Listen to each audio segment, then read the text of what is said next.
the Teen Talks Kitten podcast, where I embarrass myself. Hello, and welcome to episode number 132 of the Teen Talks Game podcast. My name is Van Gogh, and I hope you guys are all doing very well. It is now August. Wait, last week was already August when you guys saw this episode. So it's like, it's even more in August now. It's even more in August. It's been so hot. I've been having this, like, the worst migraines, guys. I don't know. I hope I'm okay. I hope you guys are all okay. Stay out of the heat, please, because it would melt ice and it would be really bad. This is the last episode before I unfortunately go back to the public institution that we call education here in America. But that's okay. Obviously, I'm still gonna be recording everything, but be a little more busy, I guess. I will fix the music probably today, maybe. It's just a lot of stuff with files, and I think I have to like re-record everything, and it's like my least favorite thing to do. It's just I hate files, but I hope you guys are doing very well.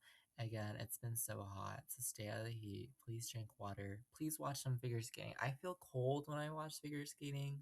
Maybe does that make sense? Maybe I feel hot actually because it's like all the intensity and the pressure, even though I watch competitions I've already watched 5 million times before. I don't even know. But yeah, I guess we should head over to our program of the week, which is a very interesting program, a very interesting program. So yeah, program of the week. Program of the week. Okay, our program of the week this week. I'm pretty sure I haven't talked about this program before. Honestly, should have started like keeping track of what programs I have done and what programs I haven't. But I was watching this one a few weeks ago and I don't know if I did this one yet. So if this is a repeat from like 2 weeks ago, I'm so sorry. But this program is from Laetitia Hubert of France, and this is her 1997 Trophy La Ligue free skate, which Trophy La Ligue is now what we know as the Grand Prix de France, but back then it was called the Trophy La Ligue. And this is her 1997 free skate set to the music by a band called Dead Can Dance. The songs Rakim, Mother Tongue, and The Garden of Zephyrus. Very interesting. Apparently, this band, I googled them. Apparently, they're into like Renaissance, medieval European music, which is really interesting. Also, I could not find the choreographer of this program, so I don't know who choreographed it, but it didn't say it on her Wikipedia. So, anyway, Laetitia Hubert, this program, I feel like she's going for snake vibes. I don't know, Dead Can Dance, snakes, mummies, maybe. She's wearing this really yellow outfit, and it's just so eccentric of a program. Definitely like not going for like la la la la la. It's going for like I'm gonna like murder you right after this skate. Like it looks so intense. First of all, beginning choreography is really slow and kind of cool, and she has these really fast crossovers. Triplets, double toe, her jumps are so big. And I know when Letitia Hubert landed those jumps, they were so big. So much distance, so much height. It's so impressive. Right after the triplets, double toe is maybe my favorite part of the program. She does this like interesting bent leg spiral that goes very slow, and she's looking really intensely at the judges. And again, just the snake vibes, the arm movements, the use of the arms, very interesting. Couple more jumps that are quite big as well. The triple loop, for example, triple salchow, a double axel. Um, the middle part of the music is going kind of faster, and then she kind of matches her arm movements with that. I don't know, it's so interesting. But the double axel, the first double axel, she does kind of a very interesting back spiral into it, and then she does a double axel, a little bit of touchdown, but it's fine. And then she does another back spiral out of it, which is really interesting as well. So I don't know, just that interesting choreography. Again, super fast on her crossovers, heads in these jumps like nothing. She does a triple flip, and it just looks like she just like has so much control over that jump. And then on the very ending, it's like she like quickly controls all that chaos to make it look very nice and clean. She has another jumping past the triple toe double toe loop, which that second jump gets so much height. Uh-huh. And then some of like the artistic elements of this program. I mean, it's a very interesting thing. The spins are all kind of timed with the music. Just kind of like wild, and the arm movements again kind of snake like moving here, moving there, pointing here, pointing there. It's just it all goes by very well. Last double acts on her program, a bit of a spin, and she lands into this ending pose where she's kind of like lunging on the ground, two hands like on top of each other, and then she's kind of leaning back. Like, what does that give you? I don't know. But I don't know. I guess you're looking for a very eccentric program with a very abstract kind of sounding theme, a very abstract aesthetic theme.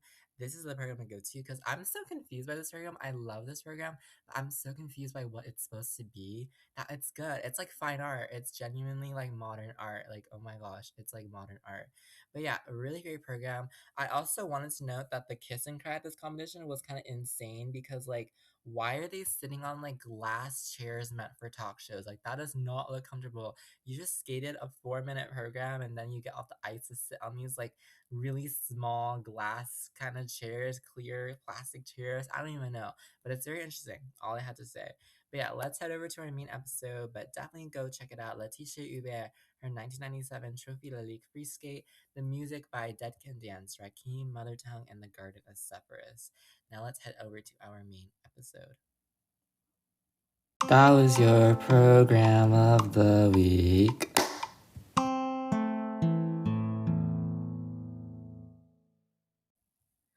All right, everybody. So the main episode this week, very, very exciting for me. But with the first Challenger series of the year happening this weekend, which will be the CS Cranberry Cup happening this weekend, which I will cover next week.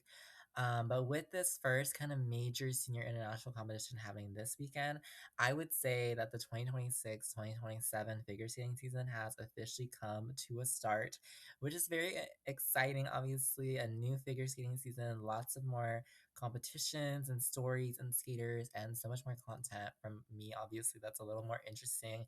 And yes, I will say, yes, technically the figure skating season started on July 1st, but like, there's basically no competitions in all of July, and August is like barely any competitions as well.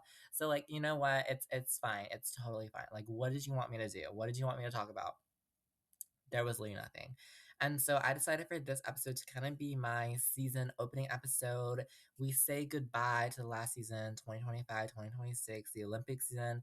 Bye bye, that's over. And we are saying hello to this brand new season, 2026 to 2027, which I am so excited about.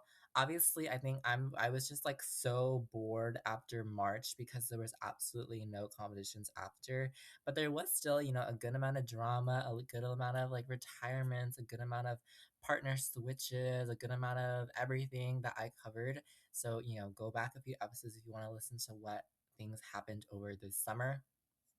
But in general, I would say that this next season, this 2026, 2020, cannot talk. 2026 to 2027 season is absolutely the perfect time to get started getting into figure skating if you were interested in how things work outside the Olympics. I feel like the Olympics bring in a lot of temporary figure skating fans, and how to get those fans to stick into figure skating is to watch a full season of this stuff. What actually happens outside the 2 weeks of the Olympics? What other competitions do they do? What other skaters are there that maybe didn't get a chance to go to the Olympics this year? It's so great to be able to start a new quad and really follow the stories and trajectories of these skaters, see who succeeds, see who really gets to their goal of the 2030 Olympics, which is what this next quad is heading towards. And it's just super duper exciting. And if you are a fan that's already been watching for a while, like I have, of course, this is just a great time to continue your love for figure skating, and especially see some of the new names coming up. Who are the ones to really focus on in this next quad, everything like that. I will say that actually after the 2021-2022 Olympic season, I stopped watching figure skating for like a little bit. I did get out of figure skating for a good chunk of that 2022-2023 season because I mean I was just so done with the drama at the 2022 Olympics, and that was so tiring that I decided to stop watching after a while. But this season I'm definitely gonna still be watching. I have a lot of free time and everything, so we're not gonna like give up on figure skating this 2026-2027 season. Far from it. We're gonna watch so much figure skating this year. But yeah, the 2026-2027 season, just in general, in this episode, that's the first thing I'm going to cover. And then I'll talk about kind of some of the rule changes, some of the major competitions. And then we're going to go discipline by discipline and really talk about what stories there are to follow, what the big names are, the men's, the women's, the pairs, the ice dance, what's kind of the general vibe of each of those disciplines internationally as well as in some domestic countries, the US and Japan, etc. All right, 2026, 2027. I'm going to keep on saying that this whole episode, but this is the season right after the Olympic season, and this is a big one. I really do think everything before, it's a bridge. What is that? Water under the bridge. Is that what we say? Is that what we say in English? Yeah, right. It's water under the bridge. Everything that happened before this season, it doesn't matter if you didn't make the Olympics. It doesn't matter if you did make the Olympics. It didn't matter if you won something huge, right? Like everything kind of starts over, if you will. Yes, I'm not saying like, oh my gosh, suddenly someone like lost all their jumps or something. But in a sense, I do think that the new Olympic quad is a fresh start in a spiritual way, in a general ambiance way. It's a fresh start. Of course, the Olympic champions are still Olympic champions, but there's time and there's space and there is room for some new names to come up, for some people to really start again, to maybe start for the first time, maybe start again. We've had skaters in this, past Olympic quad who really just rose up during this Olympic post Olympic season. Whatever happened before, like we can forget about it and we can move on, okay?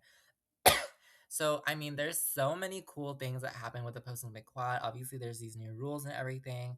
But the big thing for me personally is like, okay, with all these big names currently, can the current stars keep shining? Can the Alyssa Liu's and the Ilya Malinins of the world keep shining? And what new names are going to pop up? What new names are going to come up and really assert themselves and tell the world, watch out for me. I am coming for the 2030 Olympics. You should not underestimate me. Definitely things like that to pay attention to. I just think it's so interesting to see what quad by quad skaters are like, right? I think it's fascinating to me. But yeah. All right. Overall stories to pay attention to. These are some of the rule changes and whatnot. There are changes in the scoring. There's 6 jumps in the free skate for the men's and women's. There's higher scores for the spins and sequences for the men's and women's. Another big change that I covered a few weeks ago in an episode to the whole sport in general is that the Russians are returning to figure skating under individual neutral athlete status, and this is going to change the sport completely. This is really completely going to change the sport, the return of the Russians, because I mean, it's going to completely change the sport, but we just don't know how yet. We don't know which skaters exactly yet are really going to be the ones who really change things, but the Russians are returning to figure skating. I made a whole episode about it. I think it was like 130, 129, something like that, around there. And yes, this was really dramatic news for the entire figure skating world. And there were many thoughts and many opinions that I covered in that episode on this topic of the Russians returning to figure skating. That is probably the thing that will change this quad the most. And I don't think that's an understatement at all. I think that's really fair to say that, yes, the return of the Russians to figure skating will completely change the sport as we know it, at least in this next quad. But, some people like it, some people don't. Everyone has their own opinion on it. I personally disagree, but it's a fact. I mean, you can't really disagree with the facts, right? The fact is Russians will be returning to figure skating, and that is going to change the sport massively. And by this time next year, we'll see how I feel. By this time next month, by this time in a few months, we'll see how everything like plays out. But that's like my prediction, which I feel like is not even a prediction. It is just a fact that the Russians returning to figure skating will be super duper huge and very much changing in the sport. Another big thing is that I hope that figure skating really does get more popular this season. I feel like this last Olympics was a really great Olympics for figure skating. I think it was a great vibe. We had so many celebrity skaters come out. Alyssa Liu, obviously, people know Ilya Malinen's name now. I really do hope figure skating gets more popular this season. But obviously, we'll see how that plays out as well. There's all these different things that the ISU, the International Skating Union, is trying to change and they're trying to experiment with. And it's all really, really interesting stuff. And I really do hope it all works out. But I think the overall vibe that we get from this, that you're gonna get from this 2026-2027 season, is that it's kind of a period of construction. It's kind of a period of reconstruction, if you will, or upgrading, or kind of boosting what there was before. What do we like? What do we not like? It's a season, I think, for a lot of experimentation is a big thing. Skaters being experimental with their program music, skaters switching coaches. It's a season for new starts because we're done. I mean, 2026 Olympics over, 2026 Worlds over, all in the past now. What are you gonna do to get yourself to 2030? What is the sport gonna look like in 2030? And you want to be the one there. That's kind of how you have to feel about this season. Is that it's very definitive. I'm not saying obviously that if you do bad this season, you're gonna do bad for the rest of the quad, but I think it is a very interesting time. It's a time to really put your name out there. And in the sport of figure skating, where it is kind of a humanly judged sport, reputation kind of very much, not kind of, very much matters. So if you can show that you're there, you have a name, you're consistent, you are going to be someone very, very, very successful for the rest of the quad if you stay consistent in everything. All right, people, water break. I need to drink water. All right, people. So, what are we going to be doing this quad? I mean, not this quad, this upcoming season. Obviously, there will be tons and tons of competitions to follow, to watch, to do everything with. We have the 12 Challenger Series events all around the world. This one this weekend is the Cranberry Cup, which is in Norwood, Massachusetts, in the USA. But in these upcoming weeks, like August through November, December, and then there's one in February, I believe.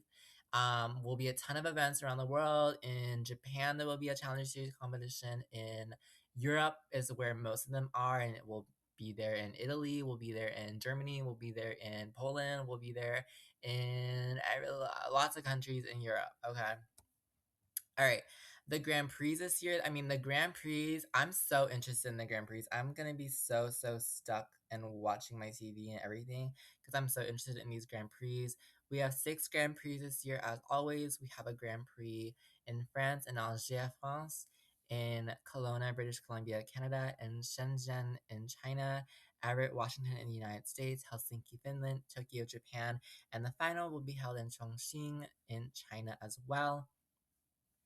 So yeah, the Grand Prix, I'm super excited about these Grand Prix because I think the Grand Prix are really where you're gonna make your name because those are the first few really, really major competitions of the entire quad.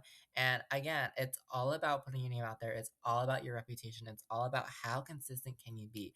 How consistent can you show yourself? Europeans will be held in January in Lausanne in Switzerland, which I'm really excited about.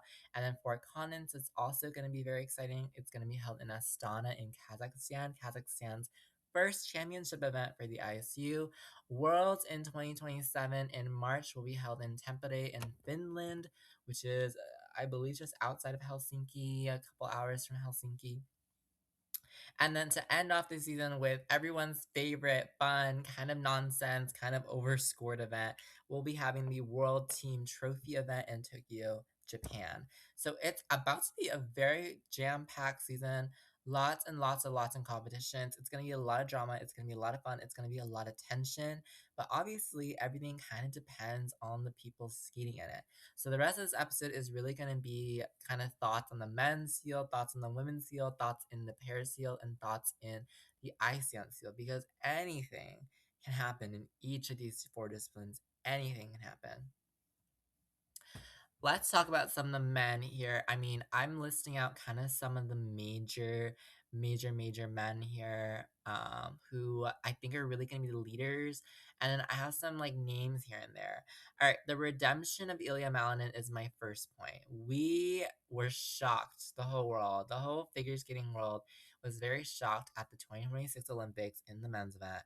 Ilya Malinin was considered the favorite, of course. He was the one winning every single competition. He had set 2 world records last season, and he went to the Olympics, placed first in the short program, and I think it was like 11th in the free scare or something, and he placed 8th place overall, and it was the craziest result I've ever thought that I would ever see because I was so sure everyone in the entire world was so sure Ilya Malinin had it in the bag. He had the gold. It was basically his. It was easy to get it. It was easy to get it. And when he did it, it was quite the shock. And so looking into this season, looking into the next quad, looking into this next season, it's really about redemption, I feel like. I know Ilya Malinin has really talked about this in a couple interviews about his experience, what happened at the Olympics and everything. This is a really good example of my whole like water under the bridge thing. It's water under the bridge now. That 2026 Olympics is over. It is time to focus on the 2030 Olympics. And of course, Ilya Malin already won the 2026 Worlds. I really do think he's going to continue to be the leading force in men's figure skating. For the the rest of the quad, we're gonna have to see what happens. I know someone said I saw something about him taking a break. Maybe is that gonna happen? We don't know. But this next quad, this next season, I'm super interested in what's going to happen with Ilya Malinin. Figure skating is kind of leading man, of course. But, after the disappointment of the Olympics, how do you move on from that? How do you go past that? Is he going to try to set some new world records? Is he going to do this? Is he going to do that? I'm really very much interested and how this plays out with Ilya Malinin.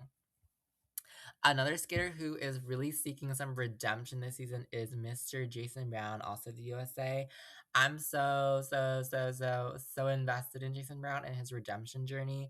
Last season was not very good. He was considered, definitely one of the favorites to make the Olympic team for the men's. He had been the US's second man for the the quad, right? Ilya Malinin was really the top guy, and Jason Brown was really the guy who was, very, very consistent most of the time, especially in the second half of the seasons. But he went to U.S. Nationals to qualify for the Olympics, and the free skate.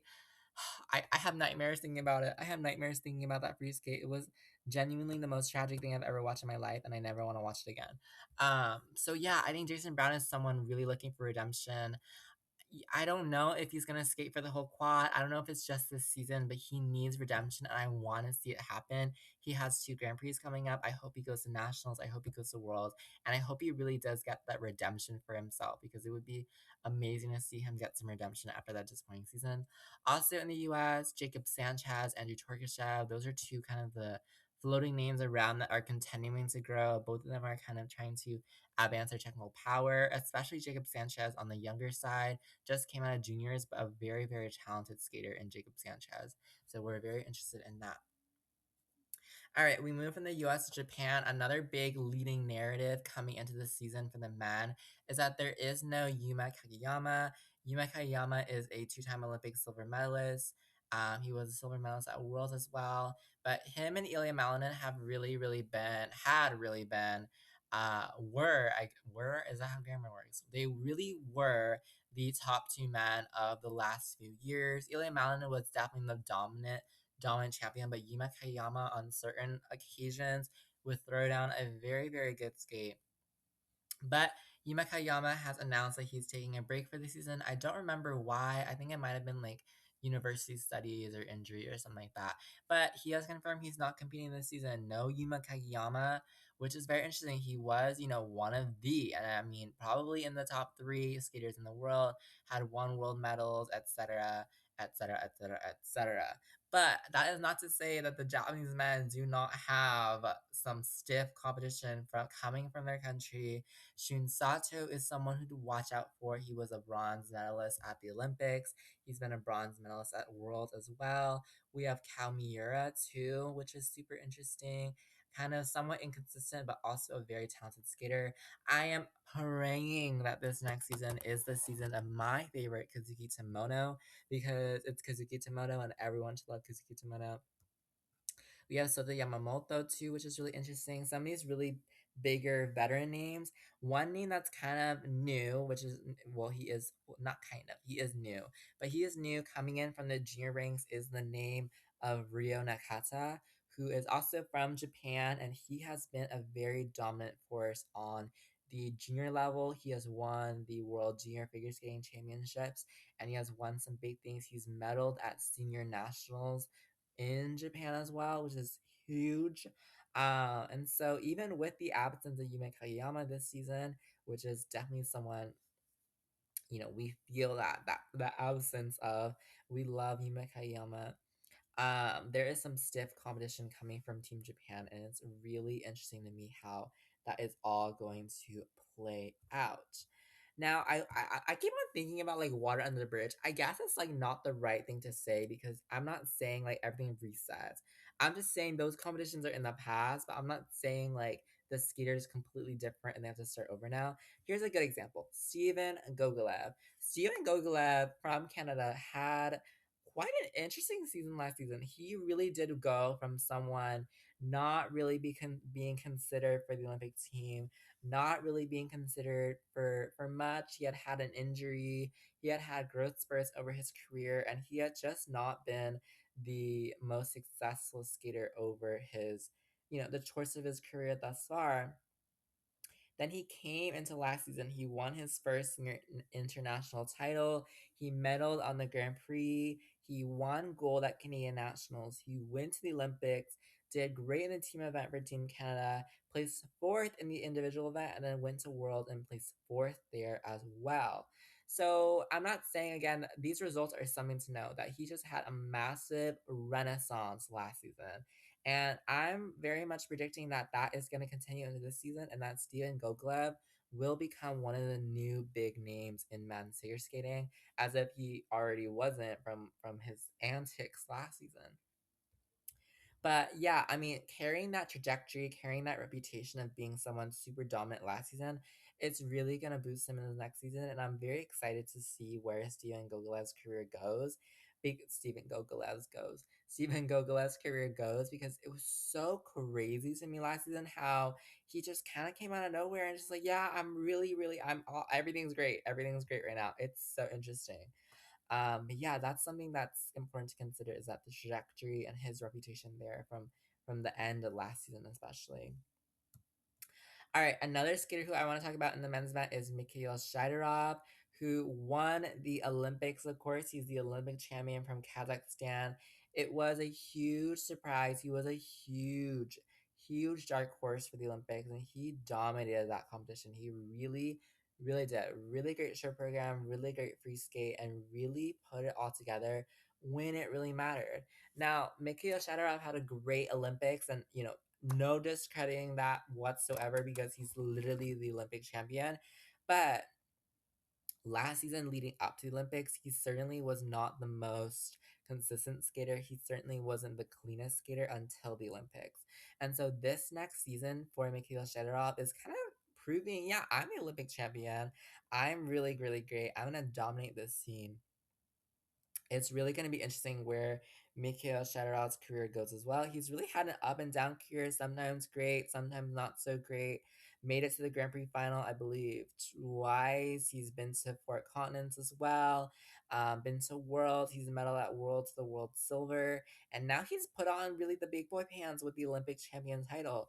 Does he have what it takes in this next season to really, really continue his dominance and really show who's boss in the men's field? Or is there going to be another skater like Ilya Malinin who has that resurgence? Very interesting. All right. Moving on over to Europe in general, I do think the European men's situation, if you will, is very interesting. There's some leading men in Europe and some men who have tons of potential. We have an Italian trio in Matteo Rizzo, Nicolai Mola, Daniel Grazel, all of whom have had really big success, all of whom who have medaled at Europeans, all of whom who have had some really good medals over the years. Mauricio is definitely the veteran of the field. He's gone to 3 Olympics. We didn't expect him to. We actually thought that he would retire after the last Olympics, but he announced he would do another season or maybe even longer. I'm really excited to see how Matteo Rizzo does, especially after he got that European silver, especially after that amazing free skate in the team event at the Olympics.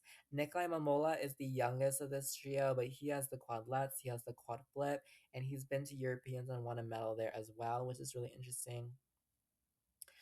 And then Daniel Grazel has had some great moments of success and some other not so great moments as well. Fairly consistent skater when the moment really matters, maybe with the Grand Prix final last year. Had a great performance there. But yeah, I think Team Italy is a team to watch out for just in general across all the disciplines. I'm very interested in this. All right, in France, we have Adam Chamanfa, who has been a world medalist, who is continuing to try to find some consistency. He's been capable of the quadlets. He's been capable of the triple axel. He's been capable of all these really big jumps. He just hasn't had all the consistency to really hammer in on those jumps. Alongside him is a fellow Frenchman, Kevin Amos, who kind of faces this curse from Europeans where he's been unable to qualify for the free skate in Europeans for a couple of years now. But again, another skater who literally won a Grand Prix last season, another skater who can really skate when it counts, who, very much might be very much up there this next season. Lucas Britsky is another skater who is really, really great. I was thinking about his skating earlier as well. How, again, he's been European champion back in 2025. He's had a couple great competitions, a couple great medals there and everything. Now heading into his new quad, he is definitely one of the most experienced men in the field. He has what it takes, we've seen before. Can he keep it up? Things like that. I'm praying this season is the season of Dennis Fastias of Latvia because I love his skating so much. I want him to do something great. And then yeah, another random prediction: Donovan Carrillo of Mexico wins something big. I hope. I hope. I hope. But yeah, I think in general the men's field is like always unexpected. The men's field, we literally call it menning for a reason, where competitions, the results are just so whack, and the strip program and the free skate totally different ordinals, and then you really didn't expect the result you see at the end at all, and it's a huge shock. And the men's field is constantly shifting to me. It's constantly unpredictable. Maybe the top few skaters, yeah, Ilya Malinin, Yuma Kageyama, really the top skaters. But now Yuma Kageyama is gone, Ilya Malinin is still here, and everyone kind of is just shifting around constantly. Who's really the big leader? Who's the big boss in charge? Who's working here? Who's working there? It's always changing because these men's competitions stay so, so chaotic, and I'm very interested in seeing how it all plays out in the next season. So yeah, the theme for 2026, 2027 for the men: chaos in this period of reconstruction, if you will. Alrighty, let's head over to the women's skill, which is equally as exciting and equally as interesting to me. I'm so stoked to watch this women's field in this 2026-2027 season. Let's talk about Japan, first of all. We just had the retirement of legendary Japanese skater Kaori Sakamoto, which was not a shock. She did announce it, way ahead of time that it would be her last competition at Worlds. But and her retirement definitely is very much felt. She had dominated so many competitions for so long. So is there room for a new Japanese leader? Is there a room for the next Kari Sakamoto? There's so many women in Japan who have moments of consistency, who have had moments of not so being consistent.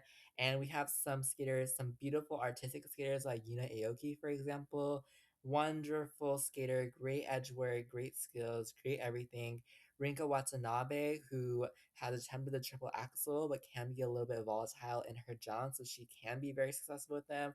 Rina Matsuke, who is considered the current queen of skating skills, edge work, control, artistry, all on point.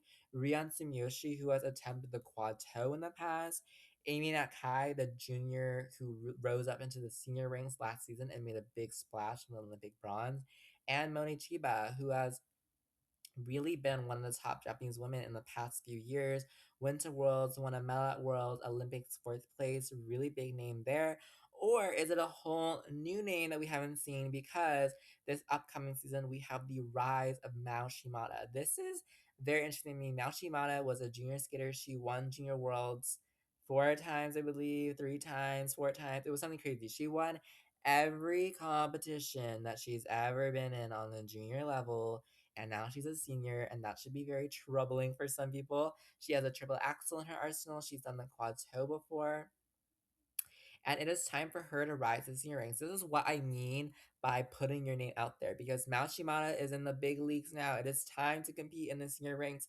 If she can really put her name out there, be very consistent, she could be the heavy favorite for the 2030 Olympics. Like, her technical prowess is insane, and it's gonna be very interesting to see where Mao Shimada goes. But yeah, new name to the senior rank. It's time to put the name out there. It's time to go for it, show the judges what you have, build a reputation, build a hype around you, because the senior ranks can be scary, but Mao Shimada is someone definitely someone to watch out for. On the US side, I'm very interested, of course, on the US side. We have the Olympic champion competing in this next season, Alyssa Liu, whose birthday is actually today. The day I'm recording this is actually Alyssa Liu's birthday. So happy birthday to her. But she is the Olympic champion. She's heading into this next season as an Olympic champion, which of course is a huge boost to your reputation, a huge boost to your name as a skater, the recognition from the judges, the respect from the judges, hopefully, right? She is the Olympic champion after all, and she's continuing on as contrary to what people believed before that she was going to take a break, but she announced that she's continuing on to this next season, and it's going to be very interesting where her career goes. Like Mikhail Shidorov, Olympic champion is a very big to live up to. It's time to really show your dominance over the rest of the field. But of course, the women from the US are so competitive. We have skaters like Amber Glenn who are competing in this next season, armed with the triple axel, a very good triple axel. We have Isabel Levito and her amazing extensions and artistry, really trying to be one of really trying to get into that world podium again after 2024 silver, really trying to get to the Grand Prix final, really trying to get all those big goals after, maybe a bit of a disappointing Olympics, but still a really great world with fourth place for Isabel Levito. Really interested in that. Of course, we have other women in the US. Brady Tennell hasn't made an announcement yet about what her career is going to look like. Sarah Everhart is someone to watch out for, who, I mean, she has been kind of pretty consistent over the last few seasons, and she's, growing her artistry, her maturity, things like that. Some names like Sophie Jolene von Velton are new to the senior ranks, who she has a quad sal cow and a triple axel, and it's just crazy. But yeah, very interesting. We had a huge surprise last season with Belgium, with Nina Pinzeroni continuing her, can she continue her success, I mean, after World Bronze. A very surprising bronze at Worlds for Nina Pinzeroni of Belgium last year. It was very much unexpected. She was a really big dark horse, really not on anyone's radar to get a medal at World last year, and she did. She performed amazingly at World last year, Nina Pinzeroni of Belgium, and especially because of the retirement of other Belgian figure skater Luna Hendricks, Nina Pinzeroni is now kind of the queen of Belgium, and she is really, really very interesting case to me because she won a world bronze. Can she continue that success? Can she continue all of that glory that came with her world bronze and then this Grand Prix season into Europeans? It's going to be interesting. It's going to be very interesting. All right, two-time reigning European champion Nina Petrokina, who is just again so wonderful when it comes to Europeans. It's gonna be super interesting to see her develop in this next season, to see her develop in the next quad.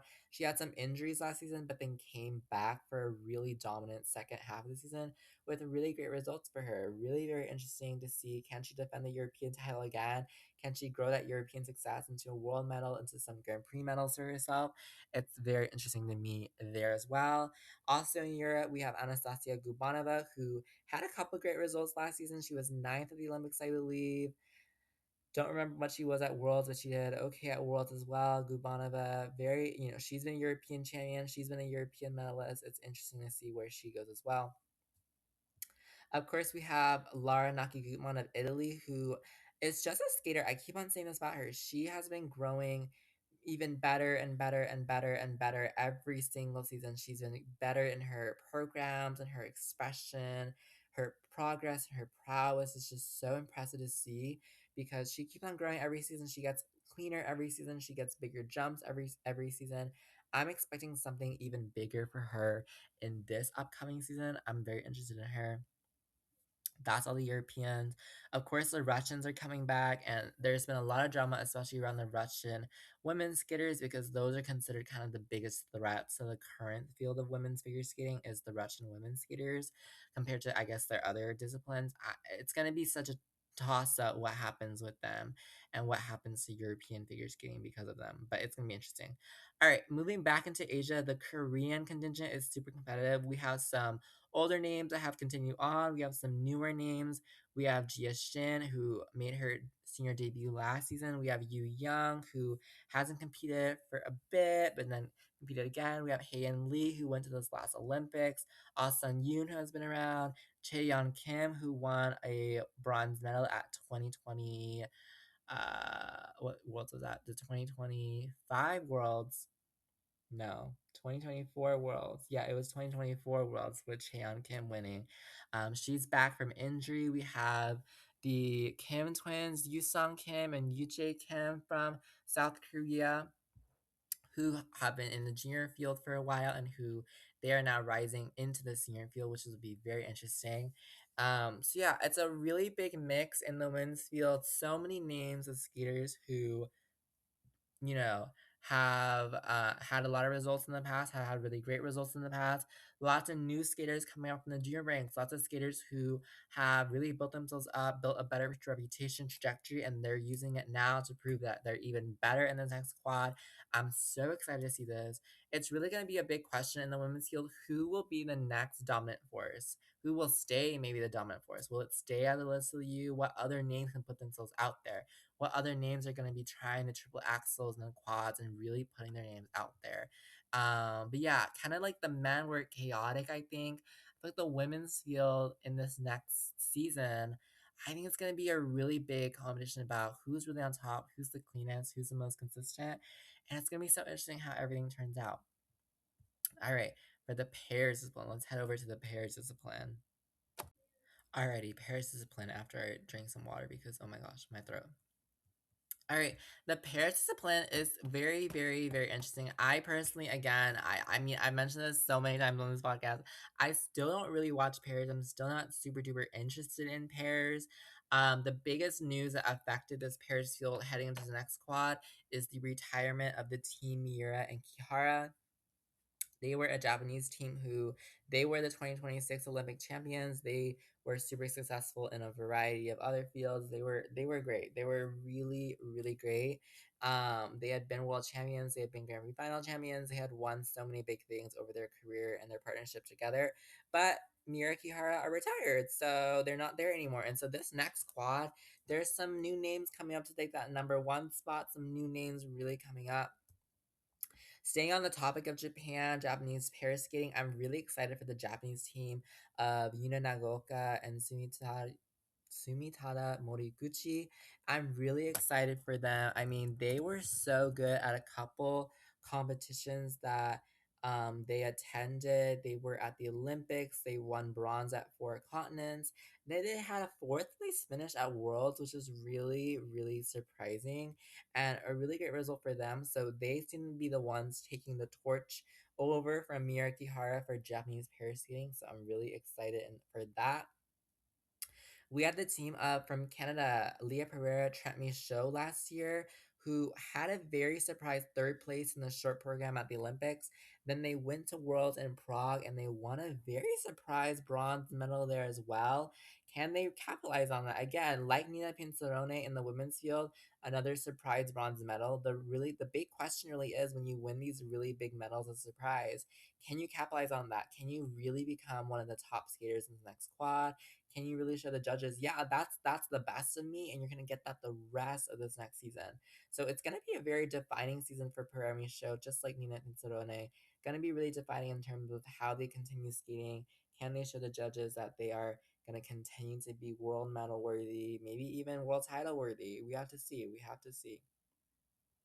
All right, we also have the German world champions, Minerva Fabian Hasse, Nikita Volodin, who are super interesting to follow. After their Olympic bronze, they headed to Worlds, won the world title there. And now that Miura Kihara are retired, they are really the top ones to watch, in my opinion, based on kind of their world title and, their really quick success as a really quick partnership. I think they've only been together 2 seasons now, I believe, if I remember correctly. They've only been together 2 seasons and they've had so much great success as a team. So I'm really interested in how they do as well. But if I had a prediction, I think they're going to be the top team this next season. We'll see. Very close to them in competition is the Georgian team of Metlakina and Barulava. They are a team to watch out for as well. Their technical side is really, really well developed. A lot of people have kind of criticized them for their artistry side, which I think is fair. They don't have the best programs just yet, the best performance skills just yet. But on the technical side, they are quite solid. They have some really crazy combos on their side by side jumps, for example, that really put them above pretty much the rest of the field. And so it's going to be interesting to see how they develop as a team in this next squad. Again, putting their name out there, putting their name out there as the next Olympic champions in 2030. They are a really young team as well, so it's really interesting to see them develop.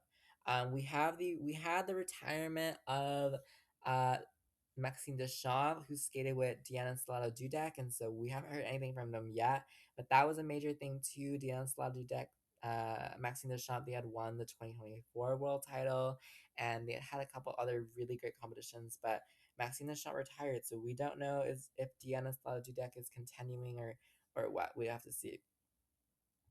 Lots of pairs in the US. The main pair in the US, it seems to be, is Efimova Mitrofanov and the citizenship kind of thing that they had to go through. So they did become the US champions in 2026. Could not go to the Olympics because of Elisa Efimova's citizenship status, and she wasn't a US citizen, so she couldn't go to the Olympics just yet. But they are really the top pair in the US currently. They have had really great results at Worlds, really great results at a lot of competitions. And, this next season is going to really show, like, yeah, we are the top US team, and we are, in fact, one of the top teams in the world. And yeah, those are really all the big major names in pairs, but there are lots and lots of newer, younger pairs that are up and coming as well. I remember the last post Olympic season, the 2022 2023 season. I mean, there weren't that a lot of pairs around, but there were a lot of like newer pairs, a lot of younger pairs that were kind of up and coming that you're really keeping an eye out on. And it's really going to be interesting to see those younger pairs come up from the junior ranks, come up into the senior ranks, and see how they do.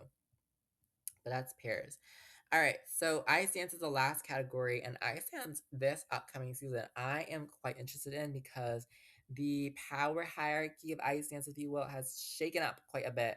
Of course, we have some missing names. We have Chalk and Bates, Madison Chalk, Evan Bates of Team USA, Olympic silver medalists. They haven't made official announcements about whether they are retiring or they're going to keep competing or not. We do know at least they're not competing in this fall season, this Grand Prix season. So it's going to be interesting to see a field without them because they've dominated ice dance this last quad. We have another team who really dominated this last quad, Piper Gillis, Pop Poirier of Canada, who have also not said anything about competing or not. We know that they're not going to be on the Grand Prix, however. Same kind of situation. A really great team in this last quad, and now that they're not here anymore, really shaking up the field. And then lastly, the Italian team, Charlene Guignard, Marco Fabri, in the same boat as the other two teams here, have not said anything about them competing yet, have not said anything at all. We might see them, we might not see them, we don't know. But it's going to be really interesting to see how they play out as well and how their absence kind of shakes up the field. Who's really going to be the next ones to fill up the spots of these former kind of top three in the world. I will note that the ice dance rhythm dance theme is a golden waltz, so every team will be performing a golden waltz, which I'm personally interested in. I'm personally excited after all of the other type of music that we've been having. Like, it's nice to go a little classical with a waltz. It's very interesting. Coming into this next quad, I fully expect the continued reign of the pretty controversial team of Laurent Sonia Vaudry and Guillaume Cizeron. They were the gold medalists at the Olympics, which I am still upset about, but a lot of people were like, okay. But yeah, they're a very controversial team for a lot of different reasons, but they are the world champions. They are the Olympic champions. It seems that they're both young. They're both going to continue competing, and I fully expect that they're really going to be the ones the judges are behind, the continued reign of this French team. All right, some other names to watch out for. The young British team of Lila Fear and Lewis Gibson, who had a couple great competitions last year, had a couple not so great competitions with mistakes last year. Unfortunately, on a couple of their things last year, the Twizzles, for example, were a big struggle for them last year, unfortunately. But it's really going to be interesting how they go. They're a young team. They're a popular team. They're a really great team. They've won Europeans before. Have they won Europeans before? No, they've been medalists at Europeans before. They've been on the world podium before. Have they won Europeans? I don't know. I don't remember. But they've been on the world medal the world podium before. They've gotten a world bronze medal before. It's going to be interesting to see Fear and Gibson play out as well. Obviously, again, Chalk and Bates, Goes Poirier, Guillaume Fabry are gone. Are Fear and Gibson really going to be the next one of those next top teams? Of course, there's a new leading name for the Americans, and that is Emilia Zingis, Vadim Kolesnik. It was so exciting to see them win a world bronze medal last season in a very shocking, again, another shocking world bronze medal. It was a really shocking world bronze medal, just like Nina Pinzaroni in the women's, just like Leah Pereira, Trent Michaud in the Paris field. This was a really shocking result for the Americans. Zingas Kolesnik in their world bronze ice dance medal. They're the new leading name. After Chocolate Mates retired, they're really the new leading name for the Americans. It's going to be interesting where they go as well. All right, but they're followed, of course, by stiff competition in the U.S. ice dance field. Really stiff competition. Teams like Carrera Ponomarenko, Green and Parsons, Brady and Somerville, etc. In this new ice dance era, in this new ice dance season, there have been so many new partnerships announced. We have the team of Lajoie and Baker for Canada, Marjorie Lajoie, Jean-Luc Baker for Canada. We have the team of Hannah Lim and Zachary Lagaffe also for Canada. The new team of Hannah Kim, Ye Kwon for South Korea. The team of Gauthier Ayer for Canada, and now Alicia Fabry, Marco Guided Jenka for Canada as well. So really Canadian ice dance is really the one that's kind of shaken up a lot. Really shaken up a lot. Canadian ice dance is on new wheels. It got new wheels. It's got new tires, new everything in Canadian ice dance. It's a whole new car. Um, but yeah, it's gonna be really interesting who rises to the top in Canadian ice dance because that's a really interesting field. Excuse me. All right, but we also have some great teams from the European side. L'Opera Brissot of France, for example, really great team. L'Opera Brissot, they medal at Europeans. They were really close to the world podium in that 2024-2025 season. And they just had a really great prowess over the entire field. And they have the really eccentric programs that people are really interested in. The judges love it. We love it. Really great for them. The Finnish team of Turkila Lewis heading into a world in Finland in 2027. Really going to be interesting how they end up as well. They've been on the European podium before. They've been really close to the world podium again before. A team that is really going to look for some European glory and for some world's glory in the home world in Finland.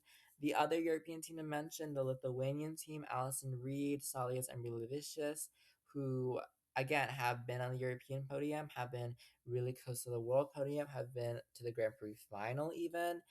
Also a really big team to watch, also a big team with lots of technical power, and they're really experienced as well.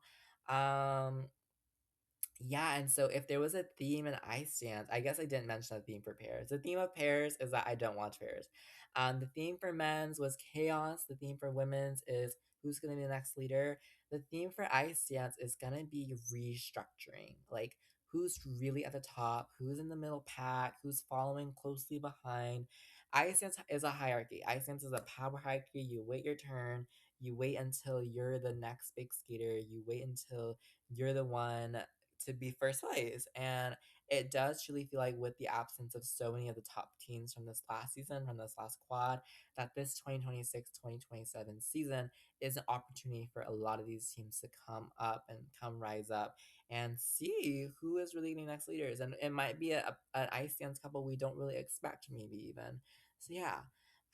Ice dance will be dramatic, and there is certainly a lot of drama in figure skating's most dramatic discipline.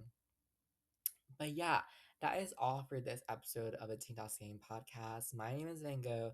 I hope you enjoyed my really long rant about the 2026-2027 season. I'm sure you're sick of me saying those numbers and you never want to hear 2026 and 2027 said next to each other ever again. Promise me, trust me, I don't want to hear them either. But this next season is exciting. This next season is hopeful. This next season is optimistic. This next season is going to be full of surprises. I guarantee you there will be a surprise at every corner we turn, every competition we go to in this season. And I'm excited for it. I hope you guys are excited for it. And of course you can join me on the ride. Episodes every single week about this. So yeah, make sure you follow, like, share Teen Talks Gaming Podcast so that you can get all the episodes about every competition this season. La la la la la. And yeah, that is all for this week's episode. Thank you so much for listening. I will see you guys next week for a episode about some summer competition reviews, including the Cranberry Cup that is happening right now or this weekend. And yeah, I will see you next week. Bye bye.